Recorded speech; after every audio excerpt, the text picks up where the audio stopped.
A writer's greatest tool is not a fancy notebook. It's attention. Most people move through the world trying to get somewhere.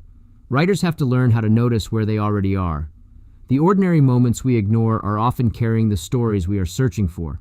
A conversation in a grocery store, a person sitting alone at a coffee shop, the way someone says goodbye when they don't actually want to leave. These moments are everywhere. The challenge is that life is constantly happening around us, and our brains are very good at throwing things away. We remember the big moments, the birthday, the vacation, the promotion, but a lot of the best writing lives in the small moments between those things.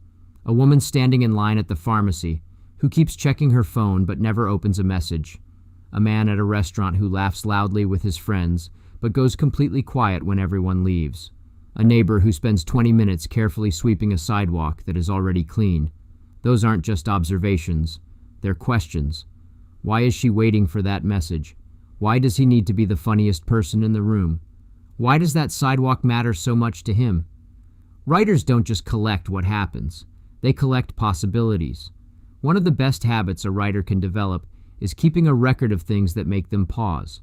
Not because every observation will become a story. Most won't. And that's okay. A fisherman doesn't throw away the day because he didn't catch every fish in the lake. He keeps showing up. Your notebook is the same way. Maybe you write down, an older man at the gas station bought a single cup of coffee and stood outside for 15 minutes before drinking it. That might seem meaningless, but a writer starts wondering, was he waiting for someone? Was that coffee connected to a memory? Was he avoiding going home? Suddenly, a simple cup of coffee becomes a doorway. This is how stories begin, not with a perfect idea, with curiosity. George Saunders often explores the importance of compassion and attention in writing. Before creating characters, writers have to learn how to see people as complicated, funny, flawed, and human.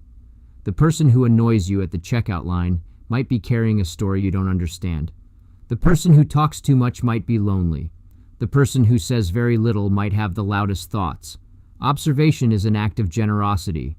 It says, there is more here than what I can immediately see. The world is constantly giving writers material.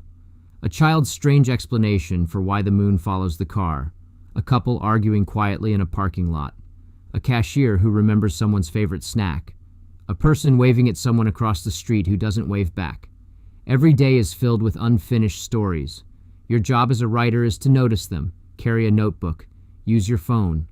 Write down the strange, the funny, and the ordinary, because the moments you almost forget are often the moments your future stories need the most. Thanks for listening.